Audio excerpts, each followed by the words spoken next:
বিএনপির চেয়ারম্যান জনাব তারেক রহমান। আগামী 13 জুন দিনব্যাপী সফর করবেন পর্যটন নগরী কক্সবাজারে, দিনব্যাপী সফর করবেন প্রধানমন্ত্রী তারেক রহমান। ইতিমধ্যেই তারেক রহমান অর্থাৎ প্রধানমন্ত্রীকে বরণ করার জন্য কক্সবাজার জেলায় নানান কর্মযজ্ঞ শুরু হয়েছে। বিশেষ করে এই মুহূর্তে আমি রয়েছে কক্সবাজারের চকরিয়ার বাস স্টেশনে। এই জায়গাটিতে প্রধানমন্ত্রী তারেক রহমান 13 জুন বিকেলে জনসভায় প্রধান অতিথির ভাষণ দেবেন এবং এই উপলক্ষে এখানে জনসভার যে প্রস্তুতি, সেই প্রস্তুতির ইতিমধ্যে কার্যক্রম আমরা দেখতে পাচ্ছি।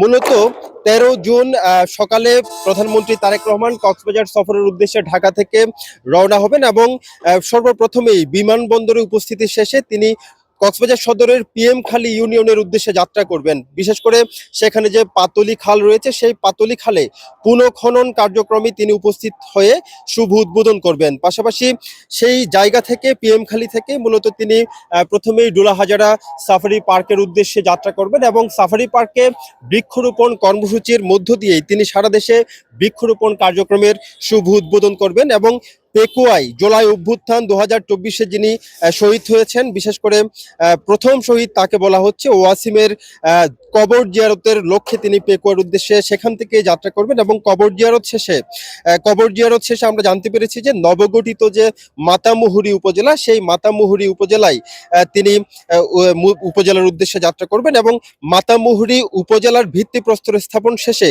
পেকুয়া উপজেলার উদ্দেশ্যে তিনি যাত্রা করবেন। পেকুয়া উপজেলার তিনি পৌরসভার ভিত্তিপ্রস্তর স্থাপন করবেন।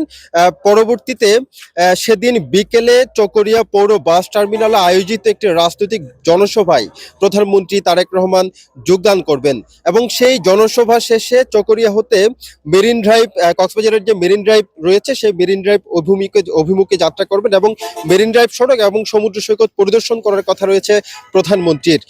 তিনি আসলে দিনব্যাপী সফর শেষেই ঢাকার উদ্দেশ্যে যাত্রা করবেন বলে আমরা জানতে পেরেছি। এই বহুল প্রতীক্ষিত এবং বহুল প্রত্যাশিত আকাঙ্ক্ষিত প্রধানমন্ত্রীর সফরকে ঘিরে ইতিমধ্যেই বিএনপির সকল স্তরের নেতাকর্মীদের মাঝে কিন্তু ব্যাপক উৎসাহ উদ্দীপনা বিরাজ করছে বলে আমরা জানতে পেরেছি। বিশেষ করে চকরিয়ার সাথে যে মাতামুহুরী ছিল, সেই মাতামুহুরী নতুনভাবে আসলে যে নবগঠিত উপজেলা হয়েছে, সেই নবগঠিত উপজেলার মানুষের মাঝেও আমরা ব্যাপক উৎসাহ উদ্দীপনা দেখতে পেয়েছি এবং পেকুয়ায় যে নতুন পৌরসভার ভিত্তিপ্রস্তর স্থাপন করা হচ্ছে, অর্থাৎ বলা যায় এই প্রধানমন্ত্রীর সফরকে ঘিরে কক্সবাজার জেলাবাসীর অনেক প্রত্যাশার পূরণ হয়েছে এবং বাকি যে সকল প্রত্যাশা রয়েছে সেই প্রত্যাশার জায়গাটা প্রধানমন্ত্রী পূরণ করবেন এবং বিশেষ করে চট্টগ্রাম কক্সবাজার মহাসড়কের যে বিষয়টি রয়েছে, দুর্ঘটনা প্রবণ মহাসড়ক, এই মহাসড়কটিও প্রধানমন্ত্রীর সফরকে ঘিরে প্রধানমন্ত্রীর কাছে সাধারণ মানুষ দাবি জানাবেন এবং অতি দ্রুততম সময়ের মধ্যে চট্টগ্রাম কক্সবাজার মহাসড়ক 6 লেনে উন্নীত হবে, সেই আশাই আসলে